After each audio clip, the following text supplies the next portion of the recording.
Prefeitura Municipal de Cuiabá, trabalhando e cuidando da gente. Oi pessoal, tudo bem? Eu sou a professora Samira e hoje estaremos juntinhos para a nossa aula de História do 4º e do 5º ano. Pessoal, o tema da nossa aula de hoje é Descobrimento do Brasil. Vamos lá? Bom, para a gente entender todo esse processo do descobrimento do Brasil, da chegada dos portugueses aqui no Brasil, a gente tem que viajar lá para o início, um pouquinho antes, lá para as grandes navegações, que Portugal e a Espanha, mais ou menos esses países da Europa, que dominavam esse comércio de especiarias. Eles tinham um comércio com o Oriente, onde eles chamavam das Índias, e traziam as especiarias. Prof, o que é especiarias? A gente conhece? Usamos até hoje. Canela, pimenta, o cravo, a cânfora, a noz moscada, o gengibre, além do ouro e também da seda. Por que eles era tão rico para eles? Porque naquela época a gente não tinha geladeira, né? Então essas especiarias ajudavam muito na conservação dos alimentos. E aí, o que aconteceu? Portugal precisava encontrar uma nova rota para continuar com seu comércio de especiarias, porque a rota que eles costumavam usar tinha sido fechada, tá vendo que era essa daqui? Portugal bem aqui, ó, Lisboa. E aí eles precisavam de uma nova rota. Foi quando se aventuraram pelo Oceano Atlântico, né? O chamado Mar Tenebroso. E aí eles contornaram o continente africano. Além de encontrarem uma nova rota para o Oriente, eles ainda conquistaram um novo território. Ou seja, esses países aqui da África foi conquistado por Portugal também. E lá eles instituíram novos mercados, né?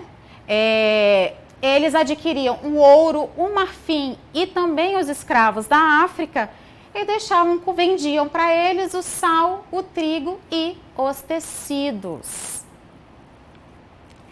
E aí, em 1492, Cristóvão Colombo se lançou ao mar e encontrou um novo continente, o continente americano. Só que, ele foi em nome da Espanha, tá, pessoal? Portugal não aceitou as navegações de Colombo.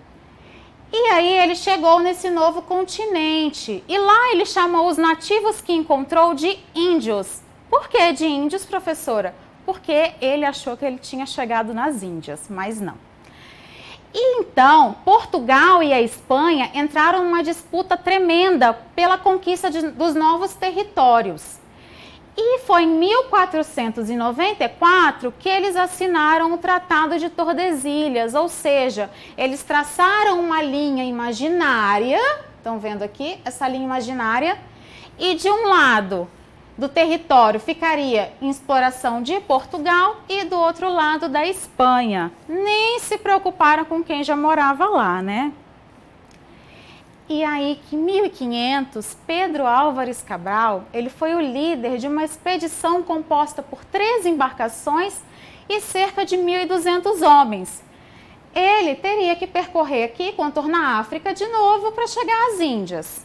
Porém, né, segundo relatos, dizem que ele se perdeu no caminho. Se perdeu no caminho e acabou chegando a um novo território. E aí ele chegou bem aqui, ó, no Brasil, que a gente conhece hoje, né, o nosso país. No dia 21 de abril foi quando eles avistaram o primeiro sinal de terra. E no dia 22 avistaram o Monte Pascoal, que recebeu esse nome devido à época da Páscoa. Então, no dia 22 de abril de 1500, eles ancoraram em Porto Seguro, na Bahia. Estão vendo aqui? Foi o primeiro contato que eles tiveram com os nativos, que já habitavam o nosso país. Cabral chegou e tomou posse desse novo território em nome do rei de Portugal. Batizou de Ilha de Vera Cruz. Porém, os índios que moravam lá já chamavam o país de Pindorama, o território de Pindorama, que em tupi significa terra das palmeiras. A primeira missa ela foi realizada no dia 26 de abril. E no dia 1º de maio, a expedição partiu para o seu destino original, ou seja, as Índias, né? Onde eles era o destino original deles. Mas assim, professora, você não estava lá, né? Como é que você sabe que aconteceu tudo isso? Gente, pelos relatos da época. O escrivão da expedição era Pero Vaz de Caminha, e aí ele relatou tudo ao rei. Tudo sobre a viagem e também sobre a nova terra, inclusive os nativos que eles encontraram, né? Os índios. E o que mais chamou a atenção deles é que os índios não usavam roupas.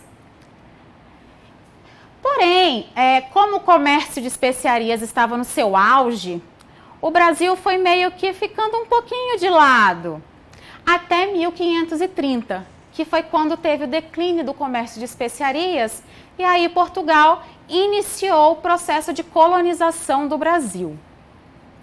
Eles utilizavam a exploração do pau-brasil, sim, foi daí que veio o nome, a inspiração do nome do nosso país, né? E também a mão de obra indígena. O que acontecia? Os índios, eles sabiam a melhor forma de extrair o pau-brasil e levar até os navios, né? Era através deles. Na Europa, o pau-brasil ficou muito famoso, ele era muito valioso. Por quê? A madeira era usada para construir móveis, navios, e a tinta extraída, né, da árvore servia para tingir os tecidos. E aí, pessoal, a gente chega no português. Por quê? Porque foi Portugal que chegou aqui, foram os portugueses e intitularam a língua deles. E os outros territórios também do mundo todo que falam português. Na América, somente o Brasil fala português. Na Europa, temos Portugal. Na Oceania, tem Timor-Leste. Na Ásia, a gente tem Goa, que era onde funcionava o comércio das especiarias. E na África, a gente tem vários países, que foi naquela época que Portugal chegou. Lembra que eu falei atrás? Só que vocês já perceberam que a nossa língua aqui do Brasil é completamente assim, é bem diferente da língua falada em Portugal? O português do Brasil é diferente do português de Portugal, né? Por quê? Pessoal, a nossa língua, ela é viva. Ou seja, o que significa uma língua viva? Que ela está em constante mudança. Ela muda o tempo inteiro. Então, ela recebe inúmeras influências. Influências dos nativos que já moravam aqui, recebe influências de outros povos que vêm chegando e assim formam o nosso idioma, né? E aí, pessoal, a gente vem para o final. E eu quero dar um recado para vocês e quero que vocês lembrem que a gente tem que se cuidar, né? Primeiro de tudo, gente, até o Cascão lavou as mãos. Cascão que tem pavor de água, né? Lavou as mãos. Então, nós também vamos seguir o exemplo dele, né? Ficar em casa. Gente, não saiam de casa. Porém, se for extremamente necessário sair, saiam de máscara, tá bom? Então, por hoje é só. Nos vemos na próxima. Um beijo e até mais. Prefeitura Municipal de Cuiabá. Trabalhando e cuidando da gente.